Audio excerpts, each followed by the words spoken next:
Shalom, que la paz de nuestro Padre Celestial sea con cada uno de ustedes. Segundo Sefer de Malachim, segundo capítulo o segundo libro de Reyes, capítulo 24. Y estaremos tocando desde el verso 18 y si es la voluntad del Todopoderoso, completaremos el capítulo 25 también, que es el capítulo final, el último capítulo de este Sefer de Segundo de Reyes.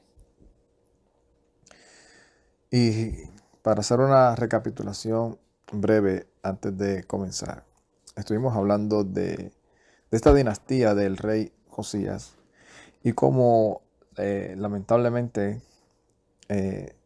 estuvieron siendo privados de su reinado, de su libertad y en algunos casos de su vida por causa de todo lo que ellos decidieron seguir haciendo, imitando a todos aquellos reyes que hicieron lo malo ante el Todopoderoso. Y vimos el ejemplo de Ezequías, de Josías y de algunos otros que, a pesar de que las cosas no estaban yendo muy bien dentro del reinado, decidieron servir al Todopoderoso y vieron los frutos de ello. Y yendo un poco más, ¿verdad?, a esa indagación en la cual estuvimos tratando de hacer también en el video anterior, entrando más que en el contexto también, trayendo casos relacionados como estuvimos leyendo en el libro de Jeremías, que obviamente está relatando esto mismo que estamos leyendo, pero en el caso desde el punto de vista del profeta, de cómo la relación del profeta con los líderes del pueblo fue, cómo fue el rechazo de ellos, inclusive el rechazo de aún de estos reyes y más específicamente de este rey del cual vamos a estar hablando en esta parte. Y me ponía yo a reflexionar sobre lo poco que uno sabe de cómo era que se manejaba en esos tiempos la dinastía del reinado, que era por linaje, una casa, ¿verdad? Por ejemplo, que se le llamaba así, ¿verdad? Una casa o una línea de sangre de cierto linaje del rey, por poner una palabra más conservadora, a veces llegaba al punto de traicionar a su propio hermano por causa de ellos ser los líderes. Y esto fue una especulación mía personal basado en eso que sucedía de manera sistemática y que en el pueblo de Israel no fue la excepción. Y viendo los detalles aquí, vemos que algo tal vez parecido también tuvo que ver. Cómo, debido a la circunstancia en la cual se encontraba el pueblo, la vulnerabilidad ante los otros imperios, llegaba a un momento en donde uno de los hermanos o tíos llegaba a un acuerdo con el enemigo y entregaba al rey de turno y terminaban poniéndose ellos y aceptando, entre comillas, de manera provisional, las condiciones de ese imperio hasta buscar la oportunidad de rebelarse. Y lo vemos porque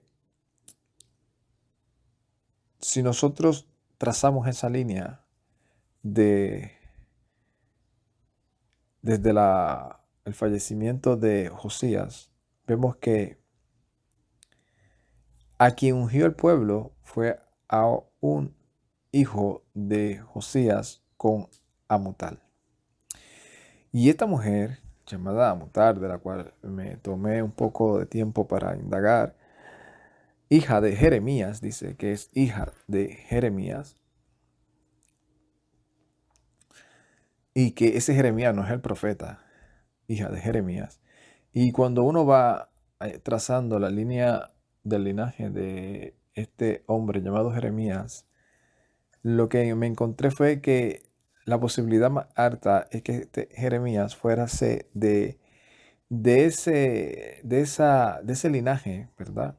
De esa tribu, o de esa tribu más no tanto, sino de esa línea eh, tribal, ¿verdad? No que representaba a toda la tribu de Judá, sino una parte que se había adherido a la tribu de Judá y que vivía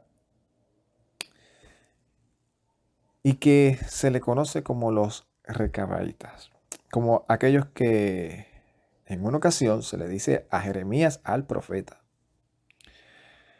mira, llámate a estos, llévalos a una parte de los atrios y dile que tomen vino. Y ellos le van a responder: no, no vamos a tomar vino, ni aun cuando el profeta se lo ofrece, porque nosotros hemos observado la orden que nos dio nuestros ancestros, nuestros padres, de no tomar vino y de no asentarnos permanentemente en algún lugar.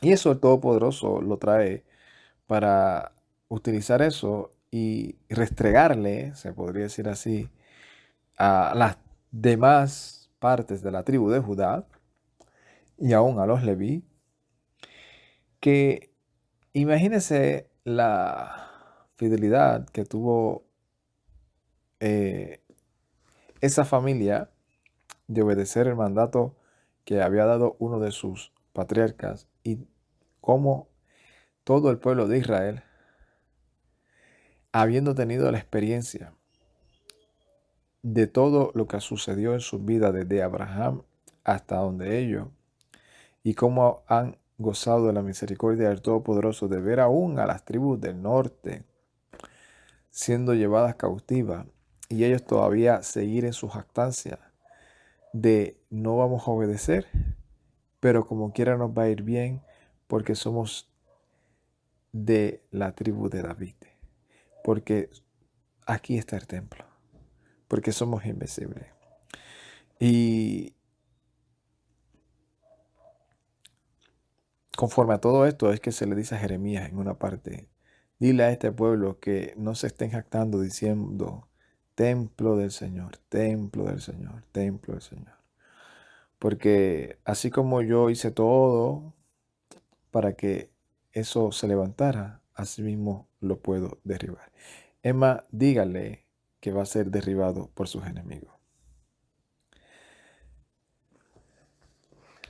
Y debido a, a ese cambio, ¿verdad?, de reinado, en el cual ese hijo de Amital, una mujer que viene de una familia, se podría decir, recta, que se une con un hombre recto y justo llamado Josías, lamentablemente sus hijos decidieron seguir otro camino. Por las presiones, por las circunstancias que se estaban presentando. Yo, en mi opinión personal, digo que no son excusas. No se puede juzgar a la ligera porque no todo el mundo tiene la misma capacidad mental, no todo el mundo coge las cosas de la misma manera, no todo el mundo eh, tiene la revelación del Todopoderoso y la fuerza que el Eterno le da. Pero el llamado que se le hizo al pueblo de Israel fue más que evidente para que ellos confiaran. Las experiencias y los testimonios que tenían y que tienen ellos cada vez que confían en el Todopoderoso de todo corazón son más que suficientes para no dudar. Entonces, este hombre ¿verdad? Al cual el pueblo ungió, no le pareció bien a los ojos de Neco, el faraón. Y este faraón lo quita y pone a un hombre, del cual nosotros ya hablamos, Joaquín, cuya madre es Zebida, hija de Pedayá. O sea, un hijo de Osías, pero no de la madre Amutal. Entonces, me causa curiosidad, es decir, ¿será que este hombre, al saber que es hermano, pero no de la misma madre, o sea, puede, como legítimamente podía tocarle a él también, el ser el rey de Jerusalén, ¿sabe? De Judá, llegar a un acuerdo con el faraón de Egipto y decirle, ¿sabes qué? Te voy a entregar al que tú quieres, aquel que se rebeló en contra tuya. Yo voy a hacer todo. Y esto lo vemos porque automáticamente da mucho que desear cuando dice claramente que cuando cogen a este hombre, eh, el hijo de Zebida, que dice que hizo lo malo, dice que este hombre se rebeló. Obviamente, como casi todos terminaban también rebelándose.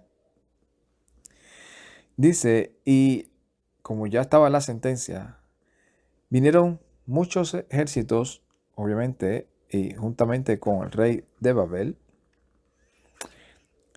a tal punto de que este hombre ya no tuvo más remedio que entregarse al rey de Babel. Y esa entrega hizo que el rey de Babel pusiera a otro hombre, y esta ocasión era hijo de Neusta, que nosotros estuvimos hablando en el video anterior. Neusta. La madre era Neusta, hija de Elnatán. Cuando le sucede todo esto a este hombre, que este hombre termina siendo puesto por el rey de Babel, le entrega este hombre todos los recursos al rey de Babel. Y nos quedamos, cuando este hombre termina, ¿qué? Siendo deportado a Babel. Este hombre salió y se entregó. Y fue deportado a Babel. Cuando ponen y proclaman a un hombre llamado Matanías y que le cambien el nombre a Sedequías, este hombre es hijo de Amutal. Hijo de Amutal, hija de Jeremías. Vuelve otra vez el linaje. Se podría decir que la mayoría del pueblo tal vez era al cual estaba más de acuerdo. Y aquí comenzamos a leer, porque dice, Vayazá, o sea, capítulo 24, verso 18, vamos a leer del 18. Ben Ezri, Ve'ata, Ve'ahat, Shana, Zedekiah, Bemalhu, Ve'ahat, Azra, Shana, Malhu, Jerusalén, Ve'esham, Imo, Amutal, Ben Yermiyah, Be'libna. Y era de 21 años cuando este hombre, que le pusieron Sedequías, empezó a reinar y reinó 11 años. Acuérdense en que los primeros dos, los que estuvieron fueron 3 meses. Este ya estuvo 11 años. O sea, el reinado de este fue más largo. ¿Y qué dice?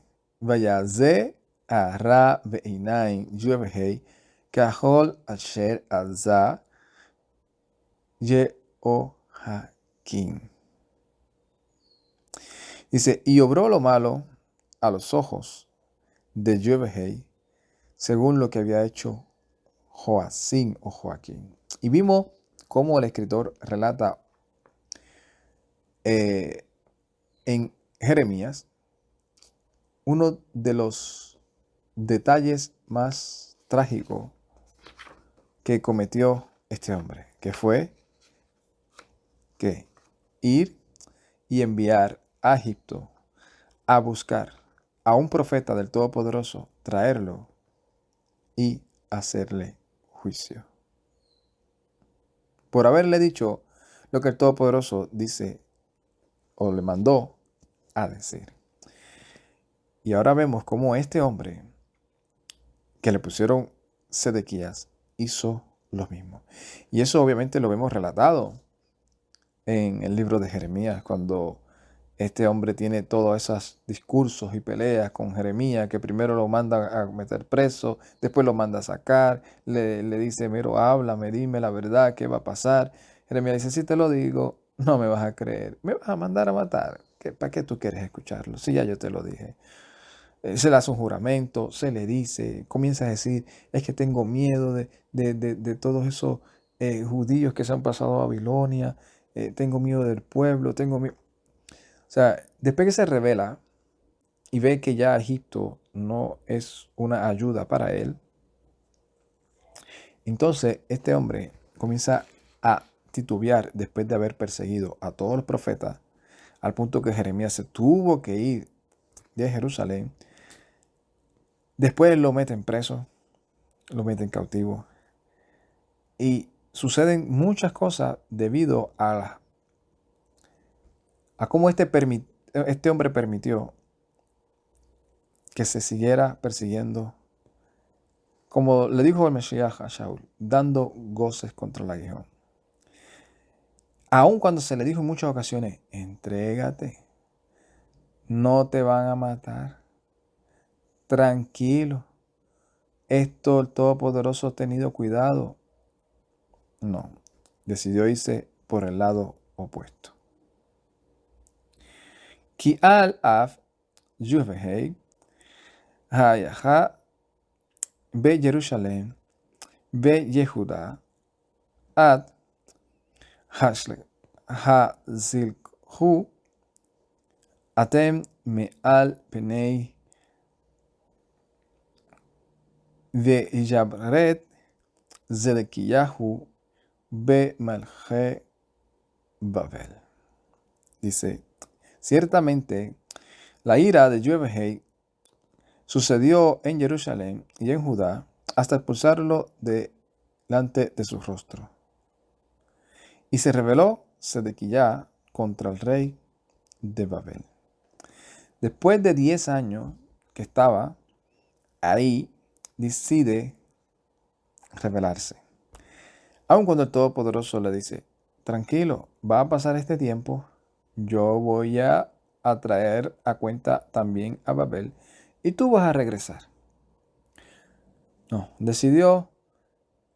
Y por eso yo cuando veo todo el contexto trato de decir, es fácil explicarlo, decirlo, pero estar en sus zapatos no. Porque Josías y Ezequías clamaron al Todopoderoso. Le pidieron ayuda. A pesar de que estaban vulnerables ante todos los imperios, estaban ya totalmente debilitados. Este hombre decidió hacerlo, pero sin la ayuda del Eterno. Josías mandó a una profeta a que le dijera cómo dirigirse en medio de todo ese juicio en el cual ya era inminente. Ezequías escuchaba a Isaías y decía, él dijo que no nos van a tocar que confiemos en el Eterno y eso es lo que vamos a hacer. Sin embargo, este hombre no. Este hombre le decía a Jeremías, deja de estar profetizando, mejor le creo a los otros profetas. Cuando ya no había más remedio, cuando ya se relata, lo que vamos a leer aquí es que comienza a tratar de buscar la manera de sobreguardarse. Dice, Vayehi Beshanat ha-Hiziit lemalhu behodesh Aazri Beazur LaHodesh Ba Nabucodonosor Melech Babel Hu Behol Hailu al Jerusalén Veyahen Ailai Veyavenu. Dice, y sucedió que en el año 9 del reinado, en el mes 10 de ese mes, vino Nabucodonosor, rey de Babel, y todo su ejército contra Jerusalén y acampó contra ella. Si bien dice en primer suceso donde se llevaron deportado a el rey anterior que salió con su madre, salió con todos sus séquitos, se entregó, reconoció que ya no había más remedio. En esta ocasión, dice que aún el mismo rey de Babel llegó hasta allá, la sitió y pusieron un muro de asedio. O sea, en esta ocasión no va a salir ni entrar nadie. Y obviamente sabemos que eso es una estrategia que se utiliza hasta el día de hoy, lo que le llaman el famoso bloqueo. Que hoy en día no los hay en un 100%. Que muchos pueblos lamentablemente manipulan a su pueblo, o sea, muchos gobernantes, presidentes, manipulan a su pueblo para echarle la culpa a los supuestos bloqueos por toda la mala administración que han permitido o que ellos han sido partícipes. Entonces, como ellos nunca van a querer reconocer sus errores, que es de ser humanos reconocer errores, pues ya tienen esa retórica aprendida dentro de su ideología de que si nos va bien es porque somos los mejores. Si nos va mal es porque hay un enemigo que nos ha bloqueado y no quiere que nosotros prosperemos. Entonces dice que hizo ese asedio contra ella, Alai, Dik Zaaviv, alrededor. O sea, ya no había remedio. Y vino con todo su ejército. Dice, Betavo Ha'ir Bemazur Ad A I Ishti Ishti Azra Shana la Melech Sedequía. Dice, y entró en la ciudad bajo el asedio hasta los 11 años del rey Sedequía. O sea, si a los 9 años y 10 meses sucedió ya ese reconocimiento del rey de Babel, este hombre se ha revelado, ya no quiere pagarnos los tributos que le impusimos, no ha cumplido con los acuerdos, está buscando unirse a nuestros enemigos para ver cómo puedes hacernos frente, cómo tumbar a nuestro reinado. Aquí ya no hay más remedio. Esta gente hay que darle una buena lección. Entonces, se dice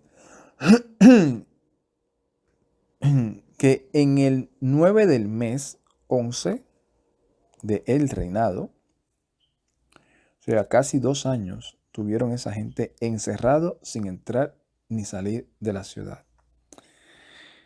Dice, Behaza'a Lahadesh Yer Hux Yaharsuk Hara'a Beir Beelo Ha'aya Lahem La'am Ha'eretz.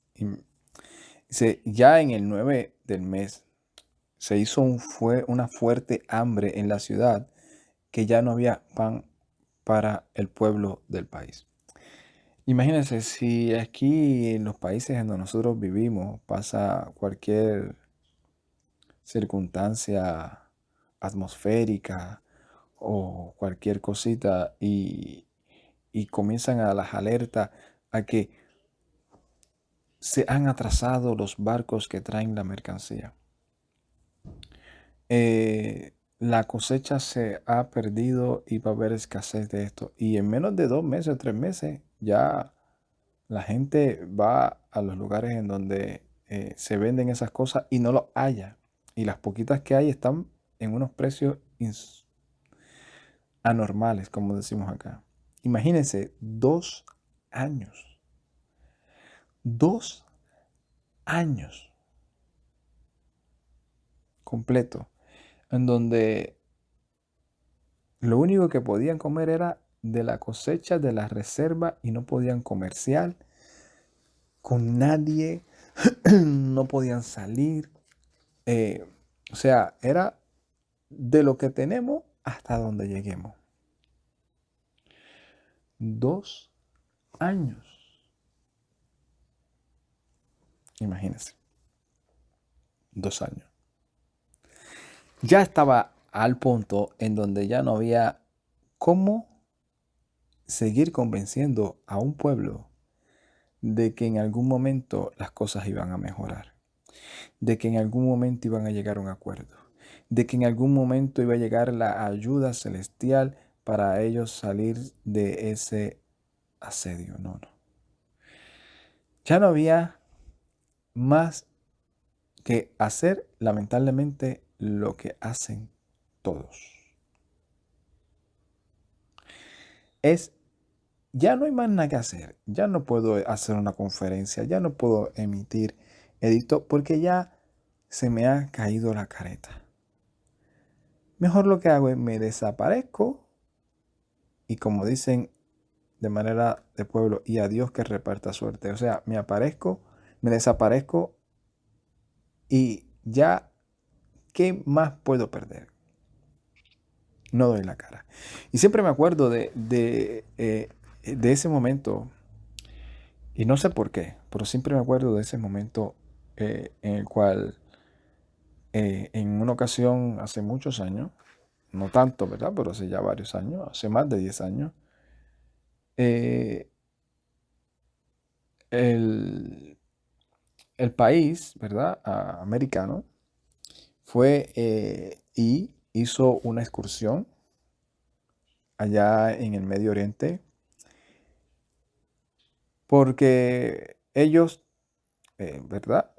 Tenían la certeza, desde el punto de vista que ellos lo plantearon, tenían la certeza de que ese país ya se había declarado totalmente como enemigo, había sido el culpable de la planificación de haber tumbado 2 pájaros blancos en el mismo pleno territorio, y que estaba haciendo, ¿verdad? Lo que le llaman las cosas esas nucleares. Entonces, me acuerdo que eso lo televisaban. Y uno estaba, por lo menos yo, en ese tiempo, cada vez que llegaba a mi casa o estaba dando una vuelta ahí, ponía la televisor y siempre había un canal en donde estaban eso ahí en vivo, ahí lo último. Y los bombardeos ahí pasando de un lado a otro y las misiones y todo lo que hacían y cómo capturaban. Y me acuerdo que siempre ponían casi siempre ponían también la otra parte, no solamente la parte de los americanos entrando, sino la parte también de la contraparte. Y me acuerdo que se hizo para mí, porque él era el portavoz del ejército enemigo. Y aparecía a cada rato.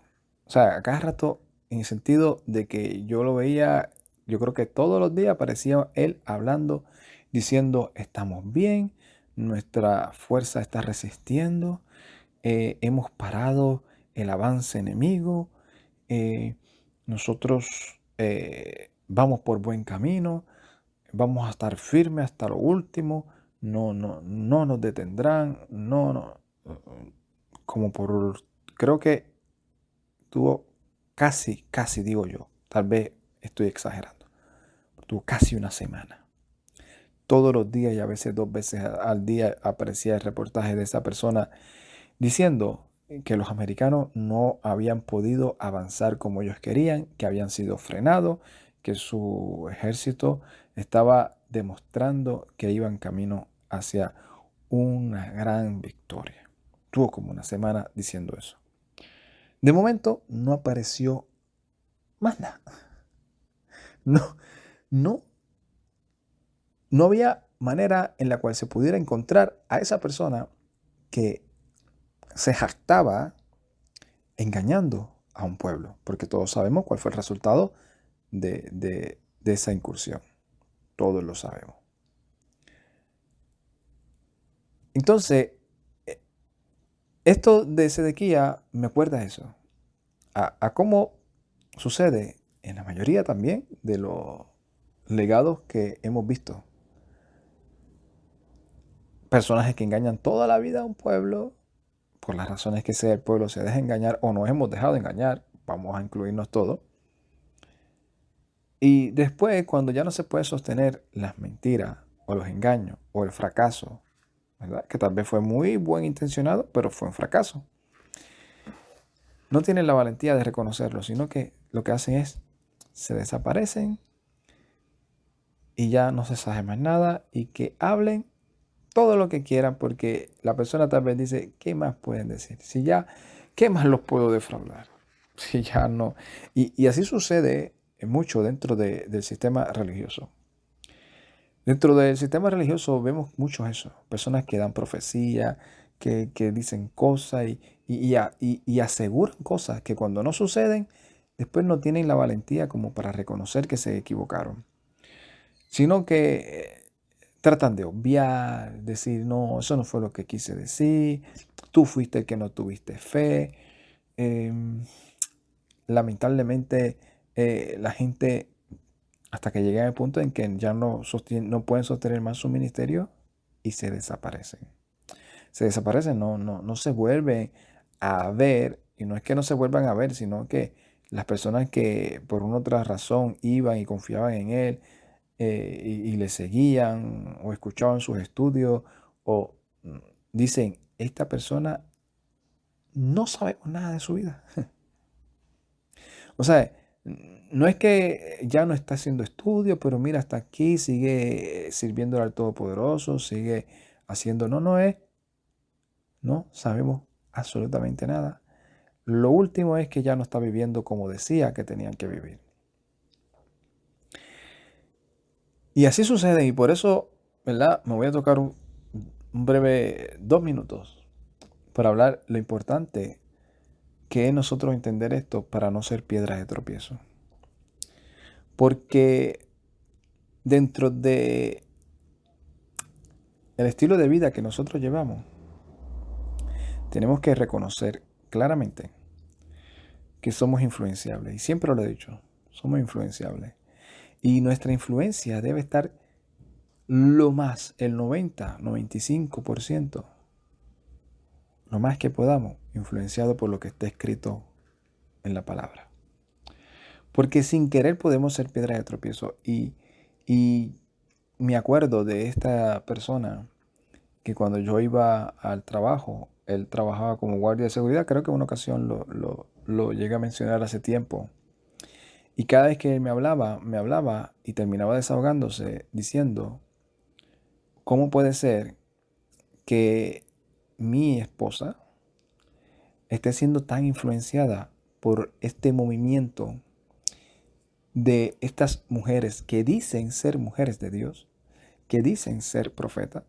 Estoy hablando de las mujeres, no de todas, sino de este grupo de mujeres que dicen ser mujeres de Dios, que dicen ser ahora las mujeres o sea, las reinas, las, las ungidas por el Eterno, cuyo mensaje no es enseñarle a sus esposas, o sea, enseñarle a las mujeres a que sean buenas esposas. Ese no es el mensaje de ellas. Si fuese ese el mensaje de ellas, todos la aplaudiríamos. Oye, está enseñando a las mujeres a ser mejores esposas, a ser mejores madres conforme al término bíblico. No. Su mensaje es un mensaje de influenciar, de motivar, de una otra manera darle estrategias, no sé cómo explicarlo de manera que no se pueda decir tan vulgarmente, sino normal. Estrategia, entre comillas, de cómo ellas liberarse, de cómo ellas ya no ser pisoteadas por sus esposos o por el sistema, de ellas sacar todo el diamante, según la explicación, ¿verdad?, de casi todas esas personas de motivación. Tú eres una reina, no estés dejándote pisotear por ningún hombre. Se acabó de ser el trapo, de ser la menospreciada, de ser, y de una u otra manera, ellas no lo saben. Tal vez porque ellas pasaron por una experiencia similar y la superaron y quedaron tal vez traumadas, tal vez quedaron, ¿verdad? Molestas, incómodas, rencorosas y fueron motivadas por otras personas a ellas tomar una decisión así tan radical de cogerle repelillo, ¿verdad?, a lo que es un matrimonio normal de esposo y esposa, donde el esposo dirige la familia y la mujer se deja dirigir y la mujer colabora y la mujer es una clave fundamental para que un matrimonio funcione normal. No perfecto, no, sino normal. Y de una otra manera, al igual que los hombres, que se ponen con ese mismo discurso de que tú no puedes dejarte llevar por tu esposa, que si tu esposa te da un consejo, tú nunca lo... No, no, no, no. La esposa te da un consejo, usted tómalo en consideración siempre, siempre. Y escuche siempre. El detalle está cuando esas personas comienzan a decir a las mujeres de manera indirecta, porque cada quien recibe el mensaje y lo interpreta y lo aplica conforme a la madurez que tenga. Pero lamentablemente eso ha llevado a que muchas mujeres, siendo creyentes, siendo esposas de hombres creyentes, porque se sienten menospreciadas, porque sienten que no están siendo valoradas, porque sienten que el hombre no las está valorando, ni está agradeciendo, ni la está amando como ellas dicen y quieren y entienden que deben ser amadas, toman la decisión de separarse, de divorciarse, de alejarse y de sentirse tan empoderadas de que comienzan a convencer de manera indirecta, a influenciar, más que convencer, no, a influenciar, porque ellas no son las que van y le dicen, sí, sí, divórciate, divórciate, no, no, sino que las motivan para que esa persona se meta en su cabeza de que ya no hay remedio, de que no hay recursos bíblicos para enfrentar la situación difícil que puedan estar enfrentando y arreglarlas con su pareja, como dos personas maduras, y seguir hacia adelante y crecer en el Todopoderoso, sino en el que ya me cansé de mendigar. Yo soy una mujer valiosa. Así que tú, o sea, o te me rindes a los pies y valoras el gran diamante que tiene. O sea, hombre, tú tienes que ser el hombre que tiene que estar a los pies de la señora, porque ella es la gran cosa. O si no, nos dejamos y yo me valoro yo misma me quiero, yo misma me hago mis cosas. O sea, es un estilo de feminismo religioso. Y nunca van a estar de acuerdo con un varón que va a querer cumplir su rol de varón dentro de una relación, porque ellas lo que quieren es que la estimen según la influencia de esas personas que dicen ser mujeres líderes para levantar un ejército de guerreras. No de guerreras por su matrimonio, ni de guerreras por sus hijos, ni por su familia, no, no. Guerreras por su autoestima, por su autoestima. Y no saben que están siendo piedra de tropiezo y que algún día darán cuenta. Porque pudieron tal vez manipular de manera indirecta a esa joven, a esa niña o a esa mujer a creerse ese cuento y a tomar decisiones influenciadas por eso, que también va a tomar sus consecuencias. Pero las personas que están influenciando sobre eso también. Por eso la Escritura dice que nos cuidemos a nosotros, porque hay muchos que se hacen maestros y lo que hacen es acarrear juicio contra sí mismos. Y volviendo al tema de lo que es la vida de estos reyes, ya aquí no había nada que comer. Se fue huyendo el rey. Cero discurso, no avisó al pueblo, no dijo nada, sino yo por aquí, ábreme este camino que voy a tratar de huir a mi encuentro de escape. Dice, Vetavaka ha'ir behol anashi hamil hama, o sea, y hizo una hendida en la ciudad, cuando todos los hombres de guerra, ha'alayla, en la noche, derech sha'ar be'en ha'homachim asher al gam hamelech be kashdei al ha'ir za'aviv ve yalech derech ha'arava. Dice, y se hizo una hendida, o sea, que esto lo hizo el rey. ¿Por qué sabemos que lo hizo el rey? Y sin decirle nada, solamente a los hombres de su séquito para que lo cubrieran. Dice, y los hombres de guerra en la noche, o sea, para que mientras todo el mundo estaba durmiendo, o sea, que nadie se entere, camino a la puerta de los muros que estaba junto al jardín del rey. O sea, junto a su jardín, en donde él sabe el camino, donde sabe cómo y hacia dónde se dirige ese camino. Y dice que fue en la noche. Y dice también que traspasó los muros del jardín del rey. Pero, ¿qué sucede? Bekazdim al-Ha'ir Zavid Va'ayelech Derek Ha'arba. Dice, y los caldeos contra la ciudad alrededor, y se marchó camino hacia el Arabá. Va'yiderafu Ha'il Ka'azdim Aher Ha'melech Va'ayashnu Oto Be'arvot Jericho Bekol Ahalu Nafzu Me'alei. Y los persiguió el ejército de los caldeos tras el rey, y lo alcanzaron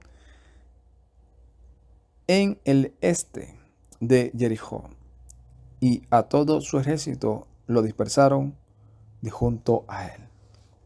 Dijeron, vamos a coger a este hombre, él es el rey, a él nos mandaron a cogerlo. ¿Qué estrategia vamos a usar? Vamos a atacar de esta manera y de esta manera para que el ejército se disperse y nos abra camino para nosotros poder ir y llegar directamente hacia donde el rey sin que haya tanta resistencia. Y eso fue lo que sucedió. Ve allí Fatshu et Hamelech ve Yealu Oto al Melech Babel. Y capturaron al rey y lo subieron hacia el rey de Babel. A Ribla, Vayivardu Oto Mishpat. Y en Ribla, donde estaba el rey de Babel, y le pronunciaron contra él su sentencia. Ve'ad benei Zedekiyahu, She Hatú le Einai. Mira qué triste. Y degollaron a los hijos de Sedequías delante de sus ojos. Ve'ad Einai Sedequiyahu. Ot ve'yazurehu que nahu shahtin. Ve'eyabathu Baabel. Y le quitaron los ojos a Sedequías y lo dejaron ciego y lo ataron con las cadenas y lo trajeron a Babel. Razones por las cuales degollaron a los hijos de Sedequías es más que si lo viéramos en el tiempo de hoy, que es como que abusador, mira lo que hizo, no. Una sentencia en donde, conforme el contexto histórico, está eliminando la posibilidad de que el linaje real vuelva a resurgir, vuelva a que haya un hijo de ellos que pueda ser que sea el sucesor a largo plazo o a corto plazo, legítimamente, en donde cualquier ejército se vaya a resurgir en Judá y lo proclamen a él como rey, que automáticamente va a ser aceptado por la mayoría del pueblo. Entonces, para evitar y cortar cualquier posibilidad, dice, todo tu linaje hasta aquí llegó. Y el rey, lo último que vio fue cómo eliminan a su linaje delante de sus ojos. Y lo dejan ciego. Consecuencia y resultado de su falta de hombría. Porque si él tuviese los pantalones bien puestos, le hubiese dicho a Jeremías, habla, busca algún embajador de Babel, me voy a entregar como hizo el anterior. Tal vez así él va a tener misericordia de mí. No. Permitió que por 2 años y algo estuviese el rey de Babel gastando ejército, dinero, vidas en un asedio en el cual él pudo haber evitado. Entonces, todo eso, más las rebeliones anteriores, hizo enfurecer tanto al rey de Babel que dijo, no mercy, ya no va a haber misericordia, ya no va a haber piedad. Ya no hay perdón para él. Cuando lo cojan, tráiganmelo. Verso 8.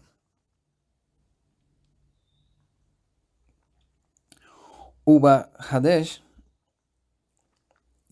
Hamishi Be'esha'at le Hodesh Hi Shana Tesha'a. En el mes quinto, en el 7 del mes, en el año 7, Azra, Shana la Melech Nabucodonosor, Melech Babel, Bo Nabuzaradan, Rab Tebaji Abead, Melech Babel, Ve Jerusalén. Y en el mes quinto, en el 7 del mes del año 17 del rey de Babel, vino Nabucodonosor, jefe de los guardias, servidor del rey de Babilonia, a Jerusalén. ¿Se acuerdan que, si no me equivoco, verdad? Fue este mismo el hombre que se encontró con Jeremías y le dijo, hemos tenido una orden de nuestro rey a decirte que sabíamos que tú fuiste el que hablaste, que todas estas cosas iban a suceder, así que tienes toda la libertad de irte con nosotros y te vamos a sobreguardar, te vamos a dar lo que necesites, o mira, ahí está toda la tierra, puedes ir a donde quieras. ¿Qué hizo este hombre? En esta ocasión, la orden no fue ir y saquear todo el oro, es destruir. Vallisharef ve'et beit Yahweh, ve'et beit Hamelech, ve'at kol beiti Jerusalén, ve'et kol beit Gadol, Sha'arav Beish. Y quemó la casa de Yahweh y la casa del rey. Primero llegó a la casa del Todopoderoso en el anterior asedio. Llegó a la casa del Eterno, saqueó todas las cosas, todo el oro, la plata, el bronce, y fue a la casa del rey y hizo lo mismo. En esta ocasión no, en esta ocasión fue y las destruyó. Todo, las quemó. Dice, y todas las casas de Jerusalén y todas las casas grandes quemó con fuego. O sea, todas las casas de la gente que de una u otra manera eran los que patrocinaban la guerra para poder, la rebelión contra Babel. Ve'et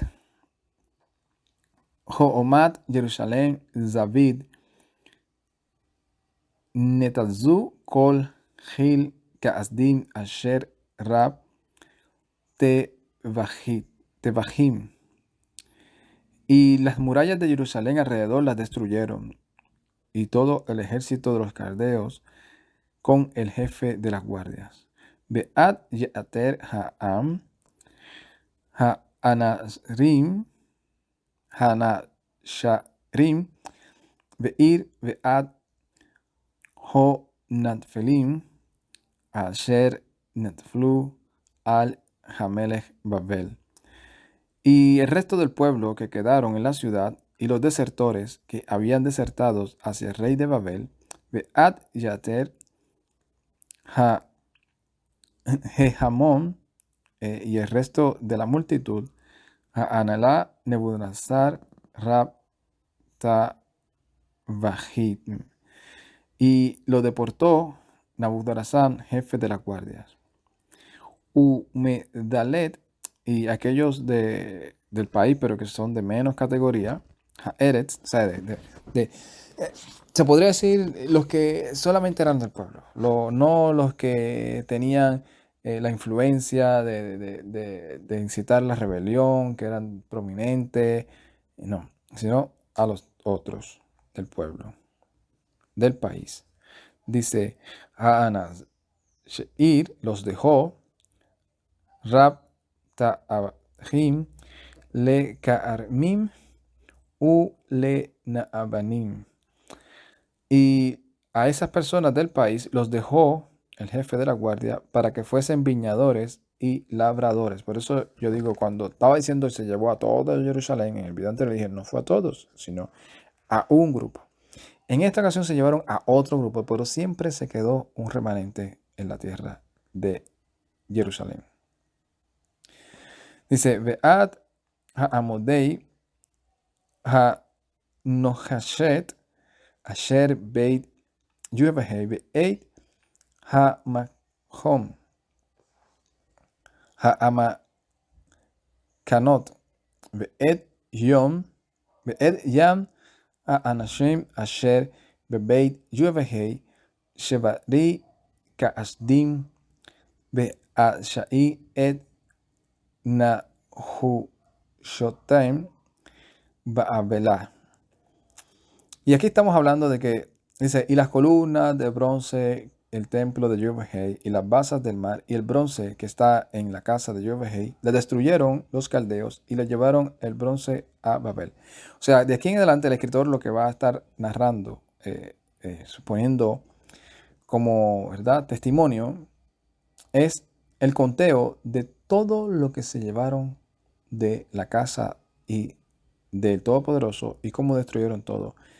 Pero mayormente todo lo que se llevaron. El conteo se podría decir un registro de todo. ¿Por qué? Porque nosotros sabemos que más adelante otro escritor va a hacer esto, a decir, cuando el rey de Ciro permitió que regresaran, también nos devolvió todo. Y va a ser un conteo de todo lo que le regresaron. Dice, Ve'at hasirat ve'et.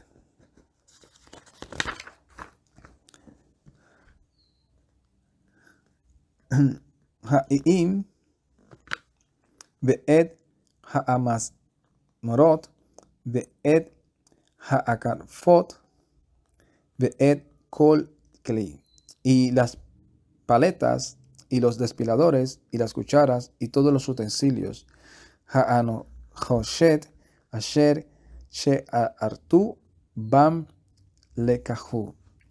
Y los bronces que hacían el servicio también, o sea, con ellos los cogieron. Be'ad ha'amajoto ve'ad ha'mazorkot asher zehab ve'asher kesef lekach rab tavahim.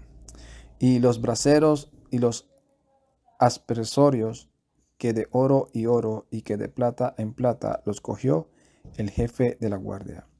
Ha'amodim, shanim, ha'ayam, ha'ahad, y las columnas de 2, el mar de 1, ve ha'amahanot asher ha'azah shlomo lebeit yovehei lo haya mishachel le na hashet kol hakalim ha'ele.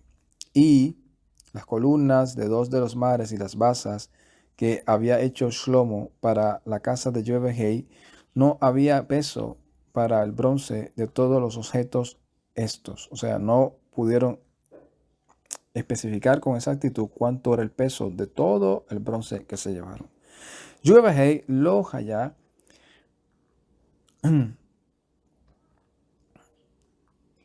Ok, ese es el verso 16. Verso 17. Shemona, Azra, Amad, Kumat, Ha'amot, Ha'achat, Uka, Tarat, Elai, Nahoshet, Be-Komat, Ha'akorat, Shalesh, Amad, Shabechat, Be-Ra'amanim, Al Akaroret, Zabib, Ha'akol, Naheshet, Ke'alat le'amor, Shani, Al Ha'sha'arit, y 18 codos de alturas, y la columna de los capiteles sobre ellas de bronce, a la altura del capitel, 3 codos, y la red de las granadas sobre el capitel alrededor, la totalidad del bronce como esto para las columnas de la segunda red. Beyakeh Rab Ta'abahim et Sha'ariya Kohen a Arashon et Soofaniya Kohen Me'eshanei et Shaloshet She'emari Hasef.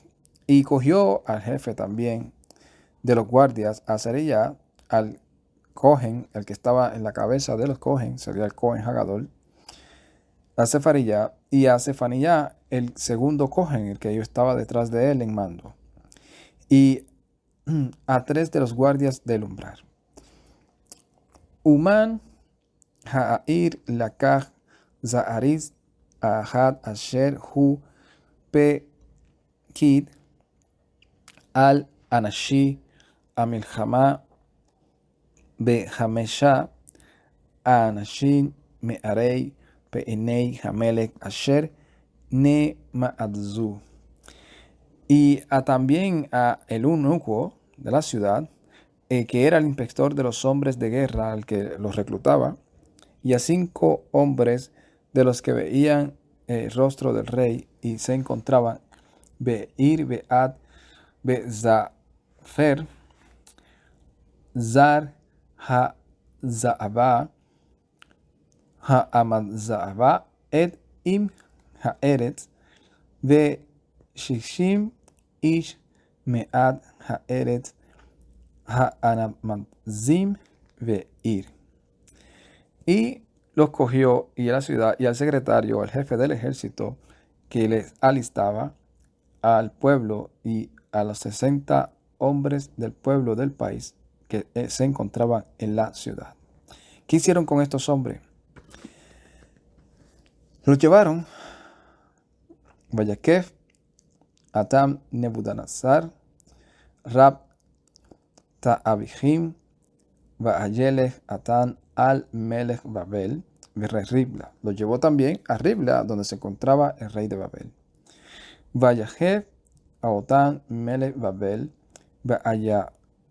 Vayamitem, Berribla, Be'eretz, Ha'amat, Va'ayagel, Yehudá, Me'al, Admatu. Y los cogió y hizo sentencia con ellos y los eliminó en Ribla, en el país de Hamat, y los deportó de Judá sobre su tierra.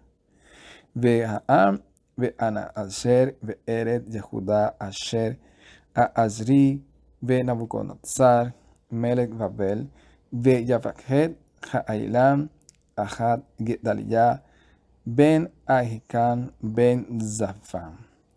Y al restante del pueblo de Judá los dejó Nabucodonosor, rey de Babel, sobre ellos, y puso a Gedalías, hijo de Ahijam, hijo de Zafam. Y aquí vamos a terminar esta parte. Tocaremos la parte última de este Sefer y del capítulo 25 en la próxima ocasión, en donde vamos a estar hablando sobre qué pasó con Gedalías. Pero si vemos y estuvimos leyendo hasta ahora, vemos las consecuencias de nosotros desafiar la profecía, desafiar lo que el Todopoderoso nos ha ordenado. Y como terminé en el video anterior, creo que es de reflexión. Reconocer y aceptar la disciplina del Todopoderoso es de sabio. No somos perfectos, pero estamos en crecimiento. Y parte del crecimiento es reconocer qué hemos hecho correcto y qué no. Y una de las cosas que a nosotros se nos hace sumamente difícil es reconocer cuando hemos hecho algo mal. O cuando, por una u otra razón, nos hemos descuidado y comenzamos a auto-justificarnos y a autodefendernos. Por eso, aunque, como dicen algunos, aunque nos quedemos sin enemigos, mejor es estar solo que mal acompañado. Mejor es decir la verdad. Mejor es uno decir, mira, esto no está bien. Si tú quieres seguir haciéndolo, bien, hazlo. Pero yo tengo la responsabilidad de mostrártelo, porque te quiero, porque te aprecio, porque te amo. Lo que estás haciendo no es correcto. No puedo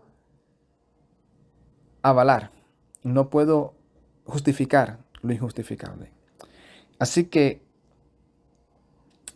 la vida de estos reyes nos enseña a nosotros las consecuencias de cómo nosotros seguir y seguir en el mismo ciclo. Ay, el Eterno me perdonó. Aunque estamos haciendo las cosas mal, Él me sigue cuidando. Y eso fue lo que se le advirtió al pueblo de Israel en una ocasión. Se le dijo, mira, no digas en tu corazón, pueblo del Eterno soy, aunque ande en mi rebeldía, me irá bien. No. Cuidémonos de ser piedra de tropiezo de los demás.